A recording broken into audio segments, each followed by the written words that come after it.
Online games have helped bring esports to new heights in popularity through stronger accessibility. First-person shooters have been one of the most common and popular genres in esports. Valorant specifically has been one of the most popular titles globally. So for CPP, there are currently 2 teams, with one of them anticipated to be a strong contender in the collegiate scene. So let's take a look at the previous Valorant coordinator to see how the community here has grown to where it is now. My name is Kevin Shea, Kevin XIE.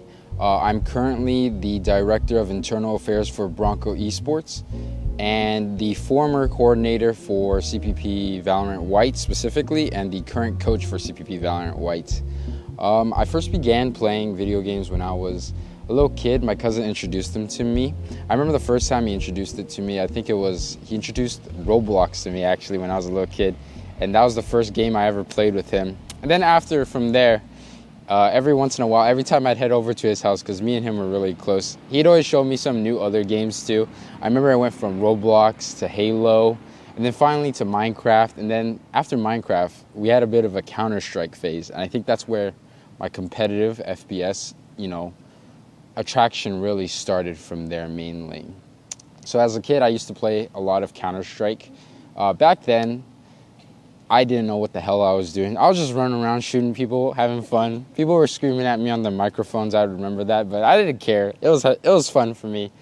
And it was fun for my cousin too, and we played a lot together. And that was the game I played a lot of, all the way until around Valorant, which got released around COVID times. So early 2020s-ish around. And during lockdown, I had nothing else better to do. And I saw another tactical FPS title, so I said, screw it, might as well try it out.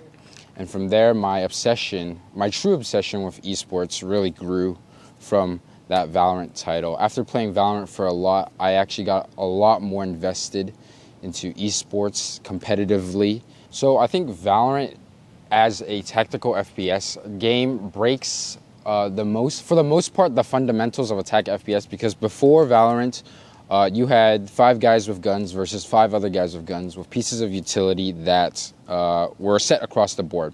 They all did the same thing. All 5 people can do the same thing. So it was like an equal match, right? Valorant added that diversity where it introduced agents which had different abilities and could do different things with the different geometry of the map and stuff like that. Before Valorant, nobody could really think about that in terms of concepts, but I think Valorant really did a really good job at breaking up that meta of that tactical FPS, that staleness, and introducing a whole new dynamic to the tactical FPS. In this case, the utility usage, the geometry changing, and the little intricate things that you can do with those, different pieces of utility combined together with other different pieces of utility all together. I do like the way that the pros take that thing that it seems like a very simple concept, and they expand on it and make it a way bigger and like way more possibilities than it is. And it always surprises me, which is why I like watching VCT a lot. A simple smoke thrown here can be used in so many ways. You can have a lurker walk through it, you can TP through it, or you could just, hold it and bait enemies to walk out of it. And that learning and that creativity is what really, really inspires me to watch the pros and be really competitive. I know for a fact I get tilted already just playing regular competitive against other people, but you can imagine the extent amplified even more if you're playing for higher stakes, right? If there's a prize pool on the line, if your teammates, you guys have been practicing for hours and hours and hours, weeks on weeks on weeks on ends, trying to get that perfect thing right, and it just doesn't work out, or if it does, you can imagine the payoff and the feelings that you guys would have doing all that, and feeling all that, actually. I know specifically for my team, CPP White, those guys practice a lot. They really do put their hearts in it. They play as many competitive matches as possible, and we try to scrim as often as possible.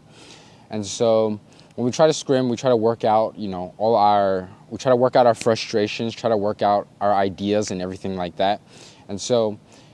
And afterwards, into our matches, we take those ideas and we reflect them into our matches. And if they work out, then we're overjoyed, right? Because we spent hours and hours doing it. But if it doesn't, obviously, I'd be lying if I said we weren't a little bit frustrated.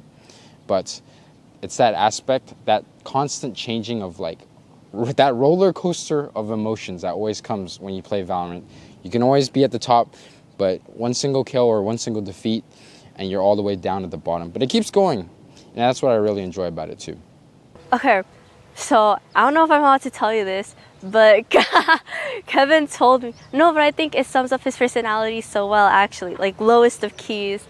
He was telling me that once he found out that he was taking the place of one of the players that couldn't make it, he told me that he'd been playing Valorant so much more. He'd been playing Valorant with the team a lot because he wanted to make sure that he was good enough for the game, right? And he told me not to tell anyone, but like clearly I'm not doing a good job at that. But he was saying how he didn't want to let everyone down and how he was super stressful. And it kind of shows how he acts super like tough and like super like Kevin coded, right? But in reality, he's like over here playing video games and like Valorant for hours with the team, trying to make sure that he's like not the worst person on the team. And he was like, if we lose, it's not gonna be because of me. And I thought that was very funny, but it was also very sweet of him. So, when I was a kid, I made a lot of friends on the internet. Obviously, as a kid, I was just messing around, playing with people. I didn't know what I was getting into.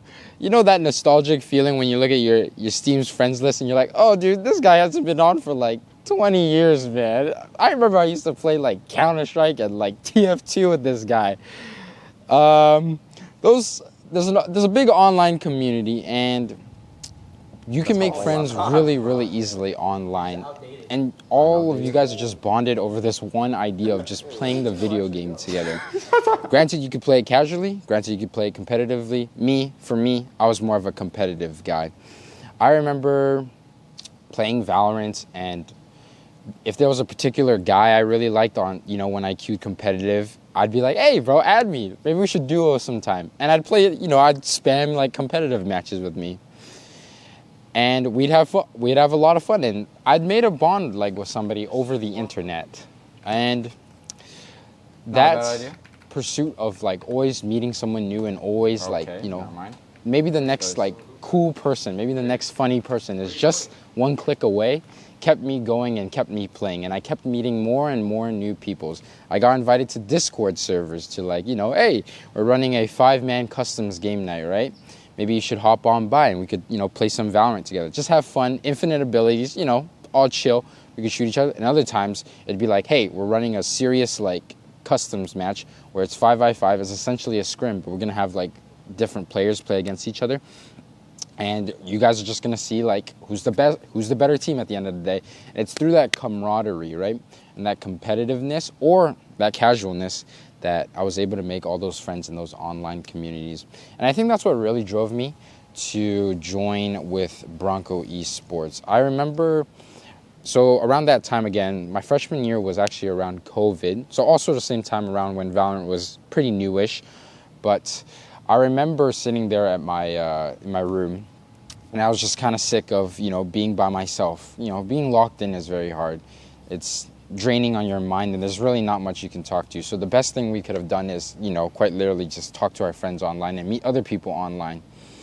And so I took a chance, and I saw an advertisement for Bronco Esports. I saw someone asking, the former president actually, asking for coordinators to manage these titles for their club.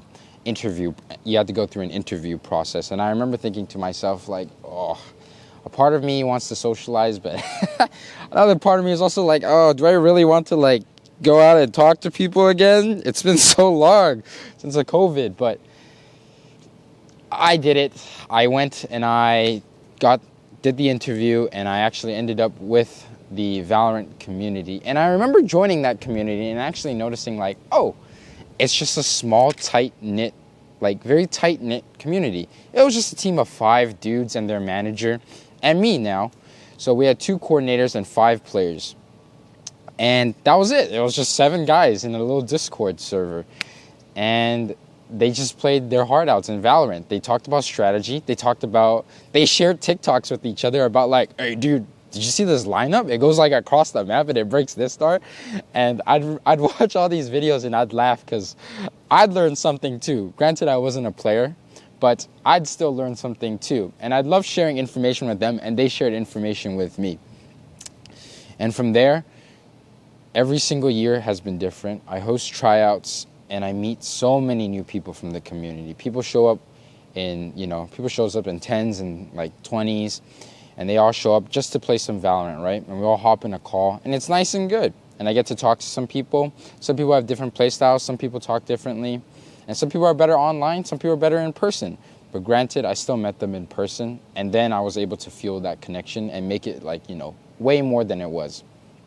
And that small server of 7 now, those 6 have all graduated. And I'm the only remaining one, truly. But now our new server, the server that we have for Valorant specifically, has thousands of people in them.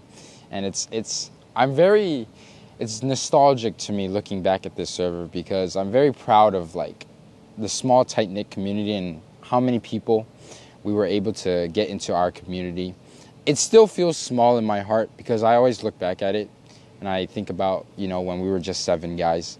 But now it feels very much wide, but at the same time very tight together. So the current team, I'm currently the coach for CPP Whites, the JV team. They're cool, man. They're hella cool. They're all vibes. They're chilling. We got Zyrone Gomenazai. We got Sean Gozo. We got Chris Lim Neuters. And then we got Nathan Quoster.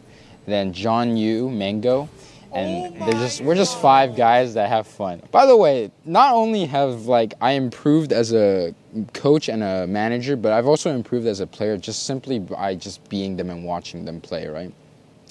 I remember when Valorant first came out, I was like gold, bruh. I was really bad. And they gave me the manager position. And since they didn't have anyone as the coach, I also filled in as the coach. So I was doing both, coaching and managing, right? So I had to organize the scrims and also sit in on the coach slot and come up with ideas and stuff. But I think that was for the best, because that literally forced me to learn the game more and think about it in a tactical perspective. So I think my most memorable matches with the team have been the ones that are in person. I think LAN events really, really bring out the drive and the passion that people really, really have. I know for a fact, Sean, when we went to Long Beach and we competed against, I forgot them, but it was a high school. We competed against a high school. And they had a lot of aimers. They were very good aimers. High school kids, a lot of free time. Makes sense, I guess. But we went against those kids, and Sean was, every round, I told him to calm down, but Sean was standing up every single time and screaming and clapping his hands and pointing at them. And I thought that was so funny. We ended up losing that match, but I still love that match for so many reasons, because it was an accumulation of essentially all of our scrimmages, right? All of our matches that we've played, all that training that we've done leading up to that point. I asked them how they felt about it afterwards, and they were like, I know we lost, but I just can't get enough of it. They told me specifically. They said they wanted more. They wanted to compete again and again, and they wanted to keep going again and again. And I understood them. I felt that, because that's the thing. It's so, I don't want to say addicting, but it's really something you have to try for yourself. So I remember specifically when our varsity team actually went against USC. By the way, I do love USC. They're great people. They're actually really close with us in terms of Valorant specifically. They help us with production a lot, actually. And they also have, I went to high school with their president, so he's a very cool guy. So shout out to USC Esports. But I do remember playing against USC Esports in scrimmages and also in person. And it was a funny, we had a funny rivalry going on between us. Sometimes they'd get us, and then sometimes we'd get them. I remember we absolutely smoked them in the LAN event, their little show match where they invited us out to their, their gaming area. And we played them in person, and that was very fun, and that was nice. But I remember also scrimming them once in a while, and they'd smack us around and we'd smack them around. And it was nice seeing like the evolution, essentially, I'd guess, of like both of our teams, right? We'd study their videos, they'd study ours, right? We'd be like, hey, they're like Smokes players playing like really far back here on this side every single time. We need to like take this space for free because he's not fighting for it. And we do that. And then the next couple of matches, they'd figure out that we did something, and then I'd be like, well, okay, they're doing this to us now because they've realized that we're also doing like this big mistake and they've noticed it, right? And it's like, essentially, I think it was best described as like a chess match, essentially. We'd move our pieces and they'd move theirs, right? But it was fun. And at the end of the day, much love to USC. I love them a lot. They're a very great school, and I appreciate them for their help and all the time that they've given for us. I understand it's very common for people to think that, you know, online gaming is very toxic and like everyone's very mean and like rude to each other. And, you know, occasionally that is true. Occasionally that is true. And I can't deny that there aren't mean people on the internet, certainly. And there is. But Bronco Esports was such a nice and welcoming place for me, and I got to meet so many new people through this online gaming that it really challenged my perspective on that stigmatization of like, you know, toxic gaming communities and stuff like that. Valorant specifically, you know, people might look down at it like, oh, they're just a bunch of like nerds who just play video games online, and like all they do is sit indoors and like they don't go and do anywhere. They don't go out and do anything at all. And that truly couldn't be further from the truth. I've met so many people from Valorant that play Valorant that do so many diverse things. I've met a gigantic, huge man who's the nicest person like to everyone ever and wouldn't even hurt a fly. I've met 2 pickleballers, people that play pickleball outside, and their passion involves like, you know, sports and stuff like basketball and like soccer and ping pong. And I've met, you know, people that like going to parties, frat kids, ravers, all these types of people, all these different like people that all just play one thing, and the only thing they have in common is mostly just that they play Valorant. But it's the fact that it's very sad that many people think that video games are only limited to like, you know, a certain group of people, right? Because it's not. It's a welcoming community. If you really, really dig for it, and if you really get into it, you'll find that there is passion within, and there's always people for you in it. I'm certain I found mine within my team, and I'm confident that they found it in me, and I'm very proud of that, and I'm very, you know, happy to be with them all the time. I really like doing bondings. I feel like bondings are very important, especially if you have a new Valorant team. So every semester we have we have tryouts in order to join the team, right? And there are some cases where everyone that joins is completely new, but more likely than not, they're in different teams. We have a varsity and a junior varsity team, and sometimes they get mixed up. Even if it's the same people, their kind of ranking changes, their team changes. And most of the time it's a little bit awkward because they're trying to figure out like what roles they play, what characters or agents they play. And I feel like one of the best ways to kind of get people to connect and be less awkward are bondings. And so bondings are things that I typically try to do during the beginning of the semester. And honestly, my fondest memories come from these bondings because they're meeting each other for the first time in the most part. And we always go get KBBQ and then they talk. And I think it's really nice to see, especially since there is this, I guess, stigma perception that gamers don't really go out and socialize a lot. So I feel like those bondings and encouraging those bondings really help break the wall in between everyone. I feel like it gives them it makes people feel a lot more relaxed if they can see each other. They make a lot more inside jokes, and I don't know. It's a really sweet thing to see, like the team coming in together. I actually encourage my former players to keep in touch, right? Because that way we can stay tighter together. Granted, you no longer play for the team, but as I always say, once a player, always a player still, right?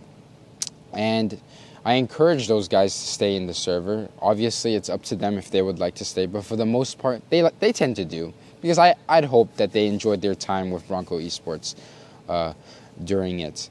I do remember fondly, specifically, a roster a roster. Actually, my favorite rendition probably might be this roster, actually, still. So, but I am very sad that they're going to be leaving soon. They actually just talked about this the other day where they were like, "You're still going to be hitting me up, right?" They said jokingly. And I know for a fact they're still going to be hitting each other up to play once in a while, because I still do. A guy named Michael, his username is Geese. He used to play on the team a long time ago, and he's graduated. It's been around a year since he's graduated, and he's currently working now, but we literally still play Valorant every single day together. I asked him like, "Hey, Val?" And he's like, "Sure, after my work." And I'm like, "Done." And he hops on and we get back together, right? And that's what I like about my community so much. I like that even after you've leave, and even after life, takes its toll and you've got to do whatever you've got to do, you've still got a place here in the community, essentially. We hop in our Discord servers, and we have scrimmage channels and stuff, and all my retired players are always free to welcome to just hop into VC again and listen to like their comms and stuff, or give advice, and just talk to the new players or the old players if they're still there, and just talk to the community again. And I encourage them, in fact I implore them, to stay connected to us. And even if it's little small things like, "Hey, what's up, how's it going, man?" That means so much to us, and they do. They drop by and they say hi, and that always makes my day, and it makes me very happy whenever they drop by in our, voice calls and like says hello or say hi and bye, and I'm just like, "Oh, hey, there he is. Oh, it's Avo." Same way regular sports runs on passions and fans, I think esports is very much dependent on passion and fans as well. Granted, it's a little bit more difficult because they suffer more from monetary issues. But I still think at the end of the day, it's mostly run by passion and the fans that, create it, and the communities that are involved within esports itself. I don't regret doing a single thing about video games. It's essentially what I've grown up on, and I'm sure my cousin, who is a working man now, feels the exact same, because whenever we meet up, I always laugh and talk to him about the latest stuff going on in esports or in video games, right? And it's what keeps me connected with him too, right? And I think video games does a really, really good job at protecting that inner youth and that excitement and those feelings that I had personally for me. Shout out to my girlfriend, Erin G. I actually met her through Bronco Esports, by the way. She was she was on eBoard. So everyone that says that you can't get a girlfriend, you guys can get one for video games. But I'm not encouraging that though. Shout out to my team, my current team. These guys have been the best team I've ever had the honor of coaching and working with. They are so funny. And I guess shout out to my brother, who also played video games, and my cousin for getting this whole thing started. Gary, it's all your fault, but it's okay. That's going to be all, Broncos. Don't forget to like and subscribe, and let us know what you all thought of this episode of our documentary down in the comments. Do you play the game personally, or do you happen to have any experience with Collegiate Valorant? We'd love to hear what you have to say. This has been Scotty Ninh with the Polypost. Thanks for watching.